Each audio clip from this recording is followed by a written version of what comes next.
Hello everyone, welcome to O for organic. Sun से variety of electromagnetic waves आती हैं। Variety से मेरा मतलब है इनकी वेवलेंथ्स अलग होती हैं, फ्रीक्वेंसीज अलग होती है, एनर्जीज अलग अलग होती हैं। तो इन सभी वेव्स को हम एक साथ कैसे पढ़ें?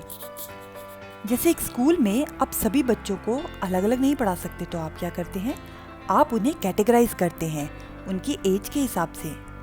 यानी कि एक पर्टिकुलर एज के बच्चों को हम एक साथ एक क्लास में रखेंगे और उन्हें एक साथ पढ़ाएंगे। ठीक उसी तरह से हम इलेक्ट्रोमैग्नेटिक वेव्स को भी कैटेगराइज करते हैं उनकी फिजिकल प्रॉपर्टीज के हिसाब से। इलेक्ट्रोमैग्नेटिक वेव्स की 3 इंपॉर्टेंट फिजिकल प्रॉपर्टीज हम लास्ट वीडियोस में देख चुके हैं। अगर आपने वो वीडियो मिस करे हैं तो लिंक डिस्क्रिप्शन में है। तो हमने इलेक्ट्रोमैग्नेटिक वेव्स को कैटेगराइज करा उनकी 3 फिजिकल प्रॉपर्टीज के हिसाब से, और वो है फ्रीक्वेंसी, वेवलेंथ और एनर्जी। और ये तीनों प्रॉपर्टीज आपस में लिंक्ड होती हैं। फ्रीक्वेंसी बढ़ेगी तो वेवलेंथ कम होगी और एनर्जी ज़्यादा, एंड वाइस वर्सा। क्योंकि तीनों प्रॉपर्टीज आपस में इंटरलिंक्ड हैं, तो हम इनमें से किसी भी प्रॉपर्टी के बेस पे इलेक्ट्रोमैग्नेटिक वेव्स को कैटेगराइज कर सकते हैं। चलिए यहाँ पे हम यूज़ करते हैं वेवलेंथ का।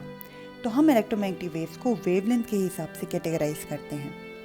वेवलेंथ को हम रिप्रेजेंट करते हैं लैम्डा से, और क्योंकि most of the electromagnetic waves की वेवलेंथ बहुत कम होती है, इसीलिए हम मीटर के बजाय एक दूसरी छोटी यूनिट यूज़ करेंगे, nanometre. 1 nanometre is equal to 10⁻⁹ metre. तो वेवलेंथ के हिसाब से हम इलेक्ट्रोमैग्नेटिक वेव्स को 8 कैटेगरीज में बांट सकते हैं। सबसे पहले आती है कॉस्मिक वेव्स, जिसकी वेवलेंथ मिनिमम होती है। फिर आती है गामा रेज, फिर आती है एक्स रेज, अल्ट्रावायलेट वेव्स या रेज,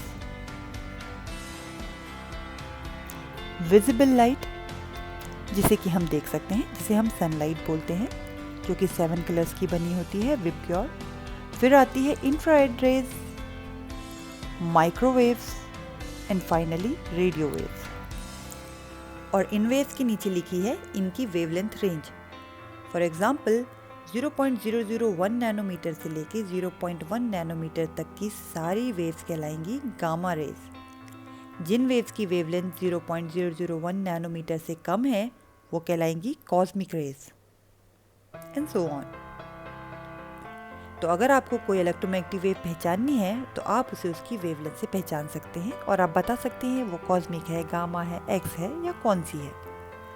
तो हम देख सकते हैं यहाँ कॉस्मिक वेव्स की शॉर्टेस्ट वेवलेंथ है, और जैसे जैसे हम राइट की तरफ जाते हैं, रेडियो वेव्स तक पहुँचते हैं, ग्रेजुअली वेवलेंथ बढ़ती जाती है और रेडियो की मैक्सिमम वेवलेंथ है। क्योंकि wavelength of frequency inversely proportional होती है, इसीलिए कॉस्मिक की हाईएस्ट फ्रीक्वेंसी है और रेडियो की लोएस्ट फ्रीक्वेंसी, और एनर्जी कॉस्मिक रेज की मैक्सिमम होगी जबकि रेडियो वेव्स की एनर्जी मिनिमम होगी। और इन सारी की सारी वेव्स को हम एक साथ बोलते हैं इलेक्ट्रोमैग्नेटिक स्पेक्ट्रम। तो अब सवाल ये उठता है कि सन से ये जो हजारों इलेक्ट्रोमैग्नेटिक वेव्स आती हैं, इनमें से सबसे फास्ट कौन ट्रैवल करती है, यानी कि अर्थ तक सबसे जल्दी कौन पहुंचेगी। इसको समझने के लिए मान लीजिए हमारे पास एक वेव है। इसकी वेवलेंथ लैम्डा है 5 मीटर। वेवलेंथ एक वेव की लंबाई होती है, तो हम कह सकते हैं कि ये वेव एक बार में 5 मीटर तक की डिस्टेंस कवर कर सकती है। अब मान लेते हैं इसकी फ्रीक्वेंसी है 2 हर्ट्ज। 2 हर्ट्ज का मतलब हुआ कि 1 सेकेंड में ऐसी ऐसी 2 वेव्स ट्रैवल कर सकती हैं, यानी कि 1 सेकेंड में ऐसी ऐसी 2 वेव्स ट्रैवल करेंगी।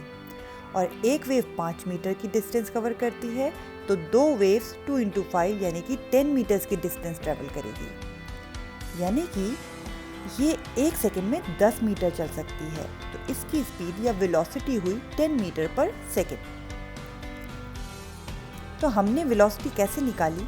हमने फ्रीक्वेंसी और वेवलेंथ को मल्टीप्लाई किया और हमारे पास आई वेलोसिटी। अब यहाँ पर वेलोसिटी की वैल्यू 10 और कैसे आ सकती है?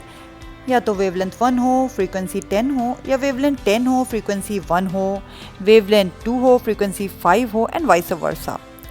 तो हम यहाँ देख सकते हैं कि जैसे जैसे वेवलेंथ बढ़ रही है, फ्रीक्वेंसी कम हो रही है, वेवलेंथ कम हो रही है, फ्रीक्वेंसी बढ़ रही है।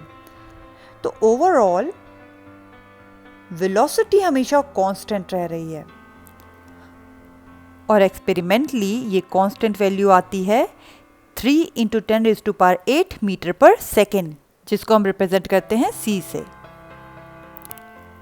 तो इसका मतलब velocity of electromagnetic wave same रहेगी 3 × 10⁸ मीटर पर सेकेंड, चाहे वो वेवलेंथ छोटी हो चाहे वो वेवलेंथ बड़ी हो।